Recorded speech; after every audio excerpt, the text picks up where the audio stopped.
What's up, guys? Welcome to the world's greatest sports betting show. I'm your host, John Heisup, joined always by my friend, the newly married Matthew Modi. What's up, dude? Yeah, that's right. Newly married. Doing well. It was nice to get away for a couple days, for 10 days, a lot of couples of days, but it's good to be back. It's also good to be back. Yep, it felt like more than a couple. Generally, just, people don't say a couple and then 10. You know what I mean? Yeah. It was a lot of couples of days. You know what I mean? They're all just stacked. Yeah, just in a row. Yeah, exactly. Yep. That's awesome, man. So how was it? Do you feel any different?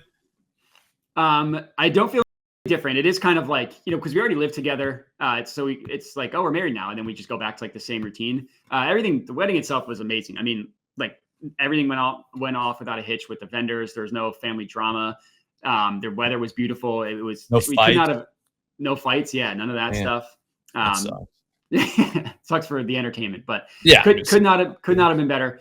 Took about 3 days to relax after it, because you're just so mentally, mentally drained and physically drained. Because I don't drink anymore, so one night of that is 3 days of my life. Yeah. So no, it was great. It was great. No complaints. That's cool. I always felt like it felt like having a vasectomy. You come home, that's what you feel like, kind of I don't know. That's just my take on it. But yeah, that's cool, man. I'm glad you had a great time. I was doing the living in sin thing just like that too. That's awesome. Yeah, live with. I think you should live with your wife beforehand just to make sure, dude. Shit can go. I couldn't imagine. You know what I mean? How am I supposed to imagine? Yeah, things are just so different when you live with someone. You just really, you never really know until you're spending every single day. Yeah, you kind of get it. You're like, all right, I can spend the rest of my life with this person. That feels right. Feels right. All right, well, that's cool, man. I don't know. I think I had a bad couple weeks since you've been gone, betting wise. Not bad where you're like, man, it's all over. It's more of this I don't think I profited much. If I did, it was a unit, and if I lost, it was 2 units. But it just felt bad. Last night I had an SGP loss where Devontae Adams needed 1 reception in the second half, and he never got it, and they were losing. And you're just you know what I'm saying? Because it's not some random dude. It's not like Greg Dortch needed a reception. Yeah. You know what I mean? It's Devontae Adams. He just went to this team. Maybe you heard of it. You know what I mean? It's Aaron Rodgers. It's the whole thing. And to not get it, there was a couple like that yesterday, though. So that was tough. But I'm already over it because I've already got multiple bets for tonight that I feel extremely good about. So that's good. But yeah, that was it. I was talking to some people on Twitter yesterday. I want to get your take on this. A guy sent me a screenshot of his bet, and it was this long parlay, and it was a good parlay. It only had one guy losing, Pop Douglas, and he was mad because Douglas wasn't playing, which he should have been mad because what the guy caught 2 balls and then got sick or something. Yeah. You know what I mean? I don't get it. And I feel they were oh, well, he was sick before the game. It's yeah, but he caught 2 balls during the game. So I feel like he was able to play. It looked like, you know what I mean? Yeah. But anyways, and they also had him out there running routes and not throwing to him. So he was out there. So it was just a weird situation. He was mad about it. But the only thing I really noticed on the ticket was that he had no money in his account. It said 0-0 on the bottom. I was like, oh shit. So it was 11:30 to 12 o'clock, and all I had an anxiety attack because that's the time you need money in your account, dude. We're about to go to war here. So all I just did was quote tweet him and just said, you don't have any money in your account. And I wasn't shaming him. I was more saying that was the only thing I noticed about that ticket was for one, you're gonna need more money in your account because this is about to lose because this Douglas guy is not playing. So and all I was doing that, and then dude, I got so many people, not that many, but a few, coming in saying well, I don't hold money in my FanDuel account, and you're just okay, but how do you bet? Because you don't deposit every time you go to wager, right? You know what I mean? What? You know what I'm trying to say? So yeah, how do you? Do you hold money in your account? I thought that's basically what everyone does. Yeah, there's a couple of things there. Number one, if you have had a bad couple days and you don't have a lot left in your account, your last wager shouldn't be a long parlay. That's like the rule number one. You know what I mean? Like you got $5 left, don't put that on a 10-leg parlay. That's your last $5. Yeah. Number two is, and then you've said this a million times, but like our goal here is to never have to deposit. So I would be curious to know like how these people are betting if they never keep money in their account. Like, are you just consistently withdrawing and depositing, or are you just consistently losing money and then depositing back in? Like, how do you? Yeah, what's your process? Found that to be the most ridiculous thing I had ever heard, was that you just deposit when you want to bet and then withdraw. I'm like, I don't think you're withdrawing that much, to be honest. I think you're a losing better, and like that's your way of saying. Because one guy was quoted, he was like, I remember Black Friday in the poker world when the government took all the money. That was like 2006. That was also an illegal activity that we were all doing. Everybody knew that was coming at some point. They just didn't know how and when. But like you knew party poker wasn't going to last forever. So I was like, wait a minute, you can just deposit money in here and play poker? Like that's crazy. Like with a debit card, it was awesome. But like that's what we did. But like the only difference is now is that was, like I said, that was not legal. Like this is legal on a federal level. And then it moved to states, I think, is how it worked, right? Like, yeah. So, like, it's not like no one's taking it. FanDuel's a publicly traded company, right? Like, same with DraftKings. Like, nobody's coming in and taking your money out. Like, if you're worried about that, there's no way you could possibly leave your house, because like the things that could kill you would be something that you would worry about too much about, because like this is below those. Yeah, well, people die in car accidents. You know what I mean? So like, we probably shouldn't drive. Yeah, there's no way, like, because that I think with the risk of that, I guess what I'm saying is much higher than like the government coming in and shutting down FanDuel. Well, yeah, it's also like FanDuel and DraftKings were DFS sites.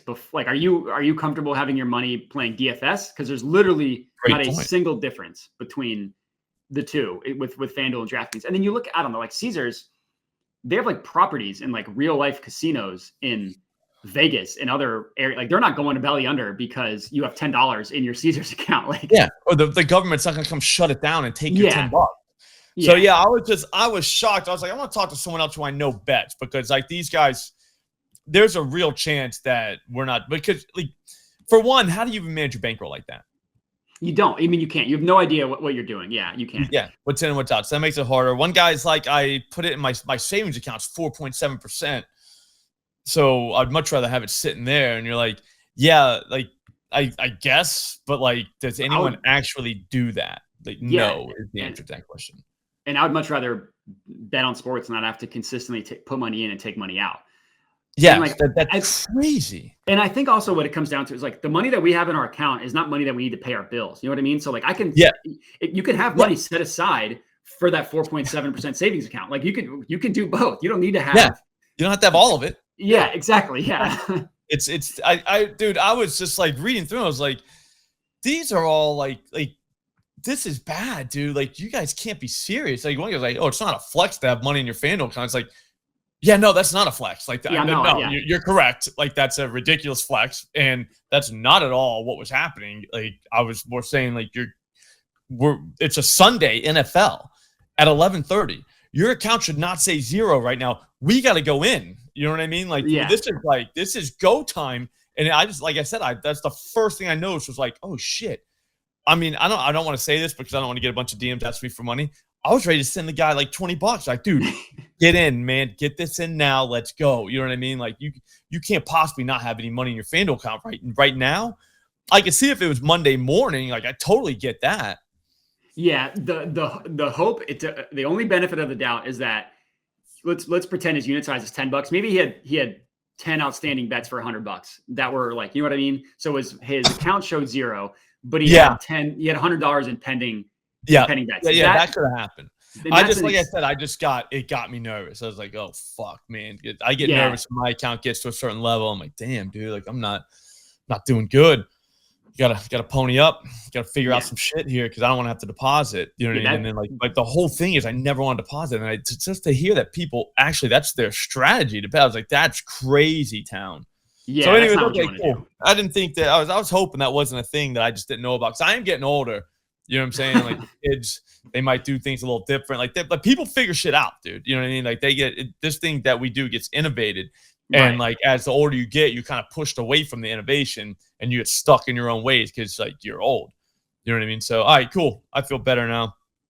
The last time we talked, I think it was a Thursday night football game that was on. I don't remember the bets, but I do remember liking Kenneth Walker Jr.'s receptions and you not liking it. And then I didn't do it. And then I did not win, but he caught like 25 passes. Okay. So, yeah, I didn't want to Clearly- bring that up, but man, what the Yeah. fuck? I remember he just kept catching. I was like, dude, what the fuck, man? Like this guy just keeps catching balls. Like what's Yeah. happening right now? Clearly, that has not stuck with you this entire time that I've been gone. No. Definitely It not. went to new things. I just saw your face. And I was like, oh yeah, Kenneth Walker. Yeah. Fuck, man. No, that happens. I know. Yeah. I mean, listen. Sometimes you're wrong. Sometimes that I happens. know. That's why, to be honest with you, man, like I know we have people listening to this and they listen to it to get our opinion and shit. But that's why like I don't like listening to people ever because like my opinion because I'm gonna jump off and on people. You know what I'm trying to say? Like where it's like if I would just rode my opinion, I probably would have been fine. I would have been wrong on some things, and other people would have been right. I'm not saying that. I'm just saying the times that I was right and they were wrong, I wouldn't get docked for that. So yeah, it's tough. And let's pretend that we're both right 60% of the time. Like if you let me talk you out of something, that could be the 40% of the time that I'm wrong. And then you know what I mean? Yeah. Yep. So Exactly. No, I'm with you. I try to not let the only thing that will influence my opinion is if I see someone on a play that I like and then I research it a little bit more and I'm like, oh, that looks good. But like if I'm on something and then somebody posts something the opposite, like I won't. That's fine. It messes me up because Connor Allen is a big under guy, and I talk with him a lot. And whenever he's on an under and I'm on an over, I always get like fuck, what did I miss? You know what I mean? Yeah. And then almost to the point where you want to victory lap them. And it's like, dude, what am I doing? I'm like victory lapping my friends here. Like what am I thinking? But like you want to because it's such a big battle, like internally. You know what I mean? Oh, in your head, like somehow. There's nothing better than when you and a friend are like both against or like you're against each other. You're all on opposite sides, and then you win that. There's no better feeling than when you're like, hey, remember that thing that like you remember what happened? I blocked it out. I was right, and you were kind of wrong. I'm not bringing it up. No. I'm bad move, but like, yeah. No. And then Tommy G got me on Jalen Polk a couple weeks ago in the Thunderdome. And because I wanted a Patriots receiver, and I just bought into what he was saying, and then Polk sucked. Like Polk didn't catch a pass. So I was just like, "Fuck, Tommy G." But like that doesn't mean like he made. I think he won the other bets. Yeah. Like, damn, dude. Like, why did I take the one that lost? So, anyways, no more listening to other people. We can discuss, but like I said, like if I have a process, you have a process. I feel like that's all we need to think about. You know what I mean? It's what my process is for me, and what yours is for you. Yeah. But anyways, we got 2 games tonight. I know we've been blabbing on and on. I just want to get your opinion. Dude, there's a lot going on in the capper space, dude. As always, it's football season. Everybody's trying to get a leg up on everybody else. I just feel like if you're a capper, the easiest way to defend yourself against people saying that you're a fraud or you suck or blah, blah, blah, have a verified bet tracker linked to all your sports books. You're all set. Done. Yep. Nothing you can do. No way you can fake that. Yep, because like you can fake pick it by hiding bets, but guess what? You can't fake on your profile page. It says how many bets are hidden. Exactly. You can't fake that. Yep. So you just screenshot that. You can send it to whoever you want. Done deal. They leave you alone. But if you do not have that, and if you have some reason why you don't have it, I don't know what that reason would be. But if you don't have that, just settle in, man. You're gonna spend most of your day defending yourself from random people. You know what I'm saying? So but no, I've been watching that on dude, it's crazy, bro. Like how much stuff, like there's just people are just like fighting. It's insane, dude. It's like, dude, I kind of just want to bet on these games and move on. Like I don't really, like I like some of the guys. I like doing content with people, but like other than that, like I don't really think it matters. I mean, we're not rocket scientists here. We're just betting on sports. Yes. Yeah, so if you did miss a bet, like of course, like that was supposed to happen. That's okay. Yeah, that was definitely going to happen at some point. Anyways, I want to go first. Just because I don't want you to take this from me. I'm pretty sure you're not on this. It's going to be in the Ravens-Buccaneers game. I went Derrick Henry, 90-plus rushing yards, plus 106. All right, I know I don't like to do marquee guys, like especially running backs for high lines like that, but how does that not hit? Like, they want to run. Like, we're talking about the best rushing attack in football. They want to run the ball with him. That's what they want to do. They want to just line up and just run a giant Mack truck at you all night long. So there's that. They are the best rushing attack in football. They have a great line. They push. Tampa, I do not think can stop the run. I think that the reason why we haven't seen them face a ton of attempts, I think they faced 103 attempts from running backs this season, 4.6 yards a carry, almost 4.7. That is not great. The thing is, teams have to go away from running the ball because they start getting behind. I do think Tampa can move the ball on Baltimore, but they're going to have to do it through the air. And I think that they can score, but I don't know that they can beat Baltimore. I don't think they can run away from them. So I think the running backs are always going to be in play. Or I'm sorry, the Baltimore running back's going to be in play. They've proven they do not care if this guy runs the ball 25 times a game. They've proven that. They do not care at all. They will hand it to him 25 times. They can run literally on anybody. I think that we do not know how bad the Bucs run defense is. I think we're going to find out tonight that it's not good and that the Baltimore pass catchers are kind of in trouble because of that, because there's too many of them, and now to take volume away from them is even worse. So what do you think? Yeah, I will not tell you that I don't like that one. And to help your point, Vita Vea, who, like, if anybody was going to have a rebuttal that the Bucs run defense is actually good, it would be based on Vita Vea, and he's questionable. And he was a late add to the injury report, which is always concerning about that person playing. He was on the injury report, and then Saturday he propped up with the hamstring. He's probably not going to play. So I just came back from the future, and I know what happens in this game, because I also have a running back prop that people would think goes against your running back prop. I am on Justice Hill receiving yards. Okay. So yeah, when they throw the ball. Yeah. So earlier this year, September 29th, the Ravens played the Bills. Derrick Henry, 199 rushing yards in that game. You would think, okay, so Justice Hill didn't do anything. You would be incorrect. Justice Hill had 78 receiving yards in that game. That's what's going to happen in this game, because I think so the Bucs, they are I'm pulling up my notes here. They allow a ton of receiving work to the running back. And Derrick Henry's over under receiving yards is like 5.5. He's going to get 90 plus rushing yards. So we'll probably double that. But look at could hit in the first half. Could he hit it on one rush like he did against the Bills in that game? I'm pretty sure he had a 90-yard rushing touchdown. If not, it was close. That's pretty good.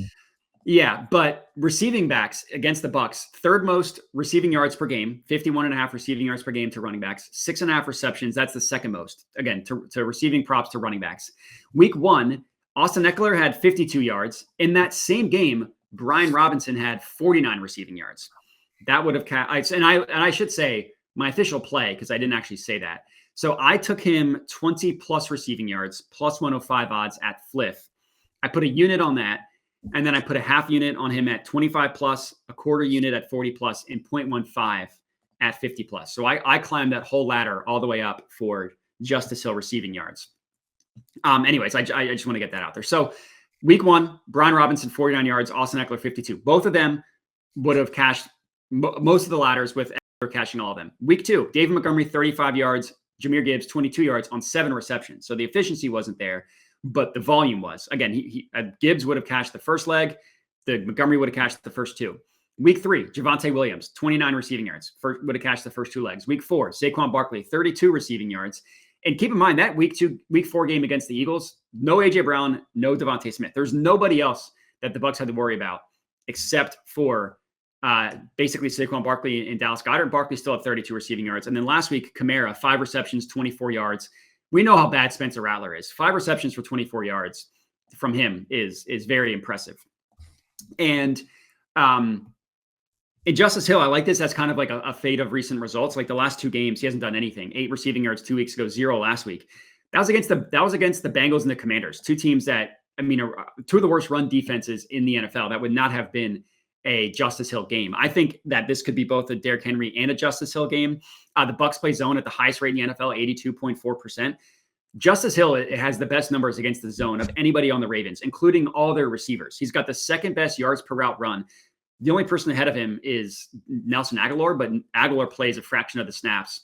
And then he's got the highest targets per route run. So I'm all in on the Justice Hill receiving yards. Again, I took him 20 plus all the way up to 50, just lowered the unit size. I like it. Yeah, he is definitely the receiving back. They like to get him in there. I mean, they obviously want to use him. So there is that. Yeah, no, it's just, sometimes I stay away from those like thunder lightning type guys, but I did have Justice Hill over 2.5 receptions a few weeks ago. It was plus money, and then the next, I mean, he cashed that like easily. So I would say, are you not interested in the receptions? Well, to be honest with you, when I bet him, which was last night, the receptions was not an option. Okay. Literally, the books didn't have no props had receptions out. So yeah, I mean, I personally I think he has a higher ladder potential on the yards, which is why that's where I went. That's where I went with. I think that like if you're saying like you can only take one bet, I'd probably say the 2.5 receptions for what's that like best offer at plus 108. It's probably the way I'd go, but for ladder potential, I like the yards better. Yeah, no, I hear what you're saying. Yeah, they've given up 39 receptions to running backs this season, the Bucs. To put that in perspective, only 2 teams have given up more, and both of those teams have played an extra game. Yeah. So they could easily catch up. So I don't know. For that reason, maybe Derrick Henry rushing plus receiving could end up being something, you know what I'm saying? Rushing plus receiving yards if you wanted to go that route. Just because you definitely do not want to see a world where look at those receptions getting hit. You don't want to see a world where he takes a screen pass. Yeah. Yeah, you're just like, you gotta be joking me. That would not be fun. Yeah, you know what would be this isn't quite an anti-correlated negative correlation SGP, but Justice Hill receiving yards and Derrick Henry rushing yards. Yeah. I feel like it's a solid they would SGP. give you credit for that. Yeah, they probably would. Yeah. For being anti-correlated. Yeah. Okay. That puts it down to me. Oh, actually, you go again. Yeah, so I have another play in this game. I got a second one. You already kind of, I think you're going to like it based on what you said. I took Baker Mayfield 275 plus passing yards, plus 148 odds at FanDuel. His main line is 253.5. I know you and I are aligned on this, but just take 275 for plus money and you'll be up more often than not.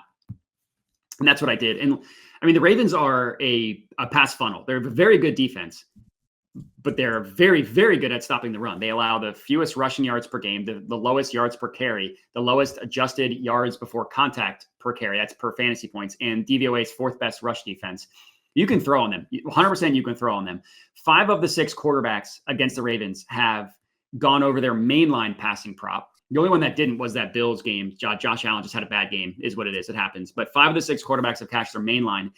4 of the 6 quarterbacks against them have hit the 275 number that we're asking Baker to get. Patty Mahomes had 291, who, I mean, that doesn't sound as impressive as it is because Patrick Mahomes hasn't done anything this year. He's not been a good passing quarterback.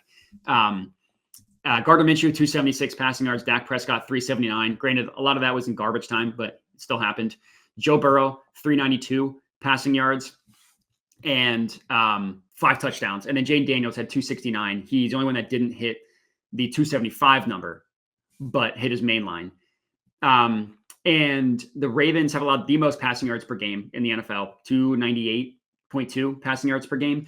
And the Bucs do this dumb thing where they have the 5th highest neutral pass rate in the NFL. They on neutral, and that just means within 7 points either way. They pass the ball 62% of the time when the game is within 7 points. But they're incredibly run heavy, specifically on first down. They run the ball 54% of the time on first down to no success, which means they throw the ball a ton on second and third. Like they throw the ball 90% of the time on third down, second highest third down passing rate. So they're going to try to run the ball on first down against the Ravens. They're not going to have any success doing so. They're going to have a ton of second and third and long, and then they're going to be passing the ball a ton. And I think that Baker can move the ball. I think a lot of it might come in garbage time. I kind of think the Ravens take it to the Bucs a little bit. But we know that they let off the gas in the second half. So I like the Baker passing prop. I didn't do a ladder play. I just took the pumped up number at 275. But those are the two plays I had in this one. Baker Mayfield passing yards, Justice Hill receiving yards. Those are actually pretty good to throw together just because they are kind of correlated. I don't know how dinged up you would get for probably not because they're not on the same team. Yeah. Well, I mean, it's the run it back theory from whatchamacallit. You know what I mean? Like from DFS. Yeah. Yep. You know, like you take one. So I don't know. I'm gonna pull that up on now and see. I'm gonna pull that up on FanDuel. Yeah. Yeah, put it to see what it says because I don't know. I mean, so let's see. We got Ravens Bucks. I kind of like the 3-leg SGP because you can get a same game parlay boost on FanDuel. Yep, I've got that going tonight too. I'll go on to my guy. I went Cade Otton. Okay. 5+ receptions, which is kind of high, but I don't know. I liked it at plus 135. It was a price move, definitely. Let me see if it's still there at Caesars right now. It should be. But he's going to be involved, I think. I really do. He got a lot. Yeah, plus 135 still available. He got what did I say? Receptions. Yep. So a lot of the haters are going to be like, all right, well, Slop, he only caught 2 balls last time against the Saints. But here's the thing. He was targeted 6 times that game. So that kind of sucks. And they were up 51-27. They won. So that's another thing where it's like, all right, I mean, how much do you ding him for that? You know what I mean? Because he did get targeted 6 times in a blowout. If you watch that game, you saw what happened. I mean, it was a beatdown. Yeah, it was. So there is that, and they could run the ball, which I hate when they can run the ball. Like you can't really take into account the receiving numbers because they're obviously going to get depressed like quite a bit, just because you could just run the ball. Like why would you throw it when you can just run it? Steals all the yards. The week before against Atlanta, he only caught 3 balls. He was only targeted 4 times. That sucked. That was a game they played from ahead, though, for most of it. That was when Atlanta came and snuck in and took it. Yeah. So that was bad. But Philly, 6 balls on 9 targets. Denver, 7 balls on 8 targets. Here's the thing. The Ravens, they give it up, dude, to the tight end. They give it up through the air. You cannot run on them. So there is no chance the Bucs are going to line up and run on these guys. Like 0%. Like maybe less. All right? So on the season, the Ravens have allowed 37 receptions to tight ends. Now, you would think, oh, okay, well, that doesn't sound like a lot. That does. They've only played 6 games, okay? Tight end's been targeted 48 times. But the 37 receptions, the most in the league is 43. So, like, just do the math there. I mean, we're looking at, what, 5, 6 receptions to a tight end position, and they are tops. The team that's given up the most, or I'm sorry, all those teams ahead of them, except for the Chiefs, have all played 7 games. So they all played one extra game. So the tight end is getting work. You go through their game logs, it's all over. The tight end did work every single time. This situation, I think they're going to play from behind or at least neutral. And when that happens, they're going to target somebody. I think Evans might be hurt. We might be getting a weird update on him later. That would be awesome if he did not play. We don't have numbers for, I think it's, no, we have Sterling Shepard. We don't have the other kid, Trey Palmer, that I've seen. I'll look for it. So, like, I think that's an indicator. I'm trying to think what else here. Let me just make sure I got this game up. Let me see what we got. We got Godwin. We got Shepard. We don't have Jalen McMillan or Trey Palmer. Those are probably because of each other, though. You know what I mean? You would not want to put one of those out if it turns out that one's not going to play. Right. Because that would be the dumbest thing you can do if you're a book. I mean, that's really dumb. Yeah. But so that's the thing. But what if they come in and say Evans isn't going to play? Could happen. Like, that could happen. I'm not saying. Here's the thing. That doesn't even have to happen. 5 for 135 is 5 at plus 135 is right. That's perfect for me. I'll take that all day long. 100 out of 100 times. It's just like it's a great matchup. And it helps if our Henry bet's going well. So if they're moving the ball on them, Yeah. you know what I'm saying? Like we should be fine. But yeah, 5+ receptions plus 135. Yeah, it looks like Fanatics is adjusting everything according to the screen here. But yeah, they've got Fanatics has 4.5, 530 plus 135. So I think it moves up, dude, throughout the day. Does that say 3.5 minus 325 at Look at all right. Either the screen is glitching or someone needs to get fired at ESPN. Because look at that. So the over is at minus 325. The under is at plus 115. That is 200 cents of juice over that from ESPN bet. Feels not right. Screen could be glitching. Yeah. But either way, somebody's got to get fired. That's ridiculous. Yeah. That's called stealing, I think. Yeah. All right, so plus 125 is what they have at Fanatics now. That moved down. I'm telling you, I don't think plus 135 is going to be available all day on 5+. I don't think that's a crazy game for him. He does, I mean, he's always in the mix. Like he's around. I think this is a situation where, all right, it's a situation where knowing how these teams play kind of helps too, you know, because you can't really look at game logs. I mean, obviously you want to look at game logs. They're going to help you. Don't get me wrong. I'm just saying when it comes to this, it's like, dude, I can tell you why he didn't do much against the Falcons. You know what I'm saying? I can tell you, even the Saints, I mean, they did whatever they want against them. So, yeah, that's going to spread out everything to where, you know, maybe the running backs have a better night, you know, whatever the case may be, in which they did. They ran with some guy. I had to like Google him to make sure he's a real person. Sean Tucker? Yeah. It was like, wait, who? Like, who's that? Like, he went, like, that's crazy. So a buck something on the ground from a third string running back kind of, yeah. Any receiving guys you have, it's probably going to take a hit. You know what I mean? Like, so. Yeah. Anyways, what do you think for the Chargers Cardinals? I mean, we can't really neglect that. It's an old school Monday night game. 9 o'clock? 9 o'clock. Remember, were you alive when they did that? Yeah, it was the worst. My parents would let me watch like the first drive or two because I was young. I don't know exactly when they changed it to like 8:15, but it was at the point in my life where my parents were dictating my bedtime and I was not able to stay up for all those games. Yeah, I always found out the next day. I was still kind of young. I remember I was in second grade. I was a gigantic Cowboys fan. And I got to stay up because my dad was a Dolphins fan, and the Cowboys-Dolphins played on Monday Night Football. And him and his friends were there watching. They were all Dolphins fans. It was when Dolphins were kind of good. I think this might have been 85, maybe 84. We could probably look it up. But yeah, they beat the Cowboys. I think it was like 28-21, and they beat the Cowboys, and they were just talking shit to me the whole time. Like I was an adult. I'm in like second grade. I'm happy to be awake. You know what I mean? Like, I'm having time of my life there, and I'm just getting like demolished by these dudes about the Dolphins. Like, dude, all right. So I was just like, man, whatever. I said after this game, so it was over. They lost. I was no longer a Cowboys fan after that day, and I just determined. I was like, hey, I'm gonna pick the team that they hate the most, and it was the Los Angeles Raiders at the time. They beat the dog shit out of the Dolphins that year, and I just remember my dad was just like in his buddies. They were not happy about that game. They were like, these guys are dirty, blah blah blah. They almost seemed afraid of them, and I was like, this is perfect. So I became a Raiders fan, and they had Marcus Allen, which was big.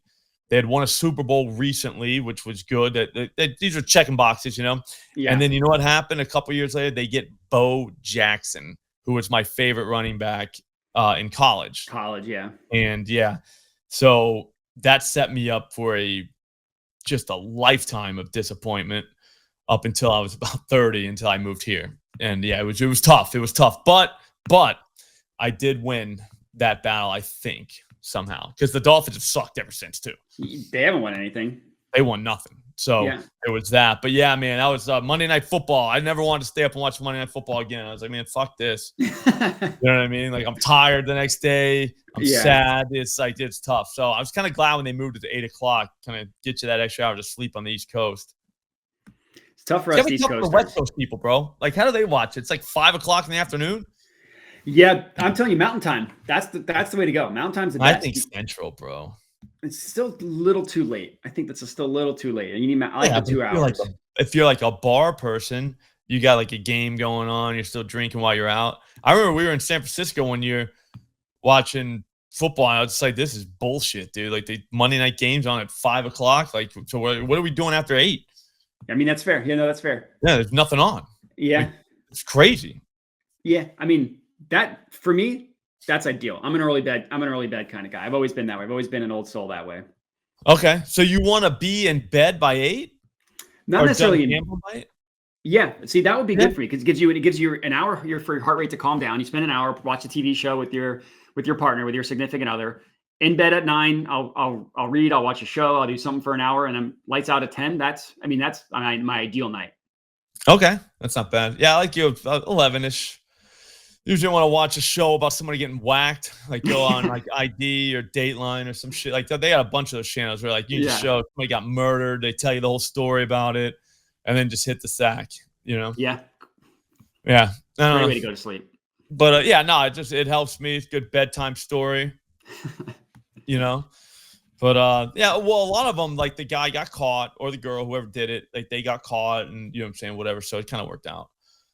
But anyways, yeah, do you like anything in that other game? So segue to the game. I do. I have one play in this one. Another ladder. I got Trey McBride. I took him 6+ receptions. That was plus 115 at Fanatics, plus 110 at DraftKings in Hard Rock. And then I took him 7+ receptions for a half unit, 8+ receptions for a third of a unit. Kyler Murray loves this guy.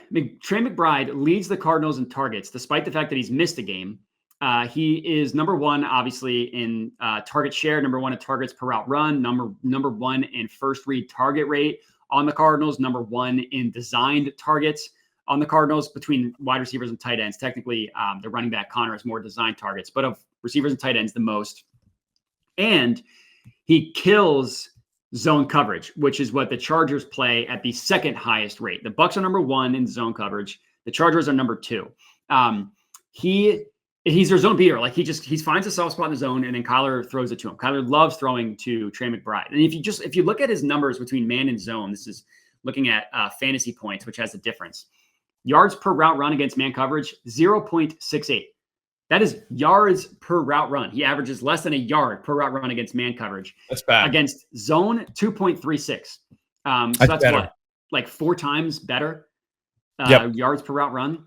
Against man coverage, targets per route run, 0.18. Bad. Against zone, targets per route run, 0.31. That is very good. His target share would be the 14th best among wide receivers. His targets per route run would be the 11th most among wide receivers. Obviously, those numbers are either 1 or 2 among tight ends. Only Brock Bowers has a higher target per route run than him. And he's got a higher first read target rate than Brock Bowers as well. And tight ends, you can get it against the Chargers. Like they've given up a decent amount of work to the tight end position. I was looking at it. I guess I forgot to write that down in my notes. I think they've given up if I can pull it up real quick because I do have the screen up here. Against tight ends, they have allowed the second most receptions and the 8th most yards. So there are receptions target defense for tight ends. And McBride is a receptions guy more than a yards guy.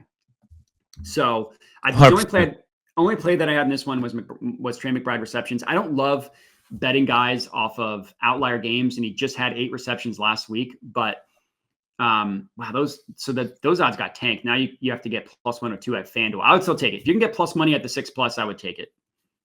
Yeah, I got him at 4+ in an SGP, and I got him I think 5+ at rebet in an SGP. Yeah, I like that. I like that a lot. Looking at this now, I probably can put together a big ass parlay, which I'll probably spend the next hour doing. Now that I think about it, but I think it's what's his name? J.K. Dobbins. Dobbins. Yeah. I think he can go 100 plus. I mean, I'm not really a running back guy, but I mean, you could go 90 plus if you wanted. Wow. Good number. That's a big number. But here's the thing: they want to run the ball. This is a Harbaugh team. This is nothing else. And you could just run on the Cardinals, and that's my rule. Whenever you can run on them, they're gonna do it, dude. And yeah, he just carried the ball 25 times last week. I think it was 25 last week. That's crazy in today's world, but it's Harbaugh, so it makes sense. Like, they just do that. I mean, there's no Gus Edwards. I don't think they like anyone else. I mean, it just feels like they're just going to hand them the ball a bunch. Like, if you have receiving guys for the Chargers, you're going to be like, this sucks. Yeah, it's not going to be it. Like why do they keep handing the ball? Stop running. All you're going to say the whole game is stop running. Please stop running. Please stop running. But you can do it on the Cardinals. You can just run at them whatever way you want. So since that's the case, as long as they can kind of hold everything down on defense, which I think they'll be able to do. I don't think that the Cardinals are going to run away from these guys. Like, they'll move the ball, but they're not going to run away from them. So you can just be in like this, bullshit game script where one team is allowed just to feed their running back for 3 or 4 quarters. What if the Chargers play from ahead? He really could carry the ball 20 times.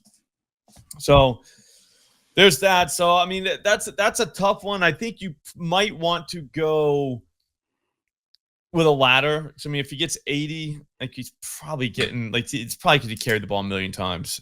Yeah. You know what I mean? So then now, you get lucky and have him break one. Yeah, it's crazy. This guy coming off of a torn ACL, torn Achilles, they're giving him the ball a million times, like you said. Dude, yeah, I was shocked when I looked through it because, again, I'm not a running guy. Like, I just never take the running backs just because it's easier for the books to price. Yeah. Because they're getting them in shorter clips. There's not as much variance. So if you can nail down how many times this guy's going to carry the ball, then now you're gold. You know what I mean? It's like, that sucks. Looks like the receiving props for the Chargers have come out. They were not out before we started talking. But Dobbins is there, 2.5. Looks like there's no plus money for that. Ladd McConkey, 4.5, and Will Disley, 3.5 plus 125. Quentin Johnston is hurt, I believe. Yeah, I think that's right. I think he's the problem. And then the other guy, was it Josh Palmer? Or I think it's and Chark. They have Chark too. I don't know if feel like he's always hurt, but those are the guys that they have. It's a bunch of no names. Yeah. Okay. So I don't know. I think it's just line up, snap the ball, and run it straight into the back of the offensive lineman. Yeah. For 2.5 hours. That's what Harbaugh would love to do. Yeah. So that's where I'm going with that. I don't really have anything else, but I could probably do some finagling to get to a nice parlay. So that's what I'm going to end up doing, I'm sure.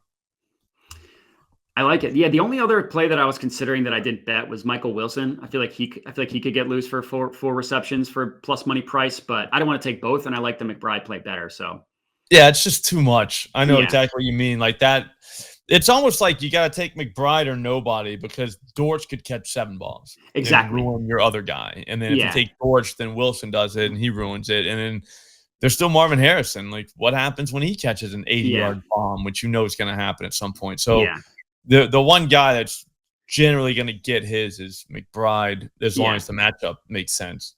So exactly. So that's I just wanted to give that a shout out. If he misses, I will never mention it again. If he hits, then I'll claim victory. Yeah. No, we're gonna. Oh yeah, remember that one? I liked Wilson too. Yeah. Yep. Mm-hmm. All right, man. Well, that's gonna do it. I think we've pretty much solved everything. 100 plus 200. I mean,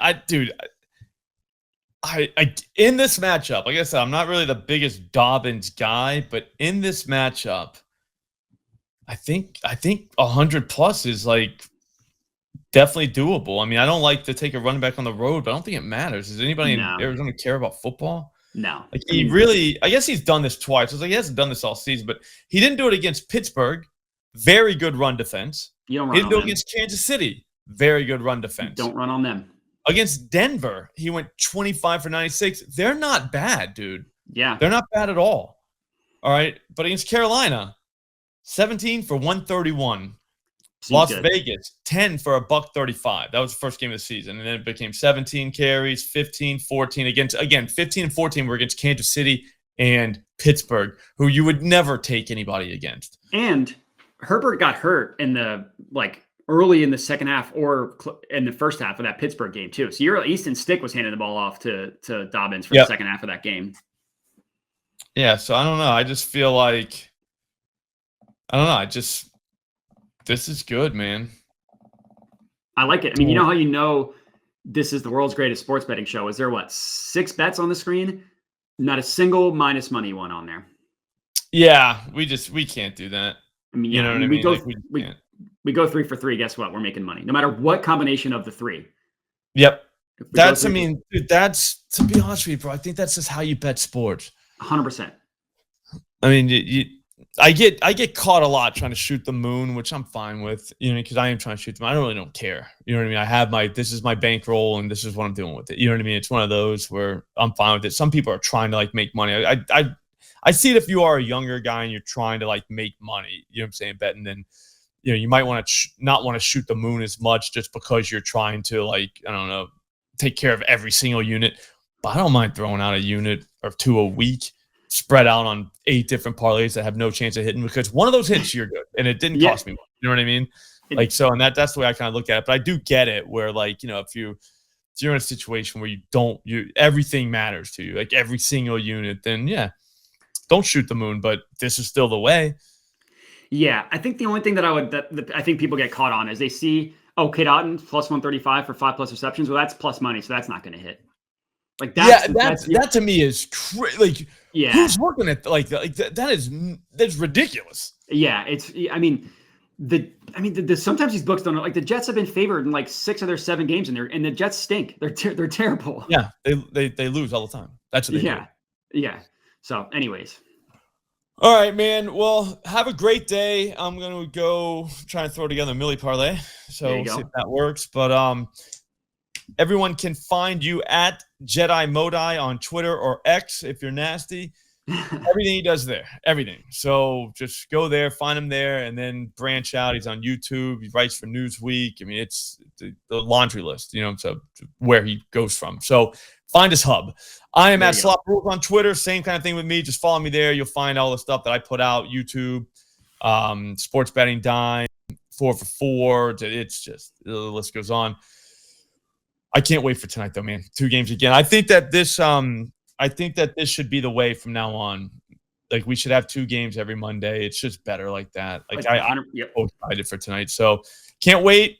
Everyone have a great day. Thanks for the support. Thanks for watching. Subscribe, like this video, do all that stuff. Help us get some more of people just like you. We'll see you later on today.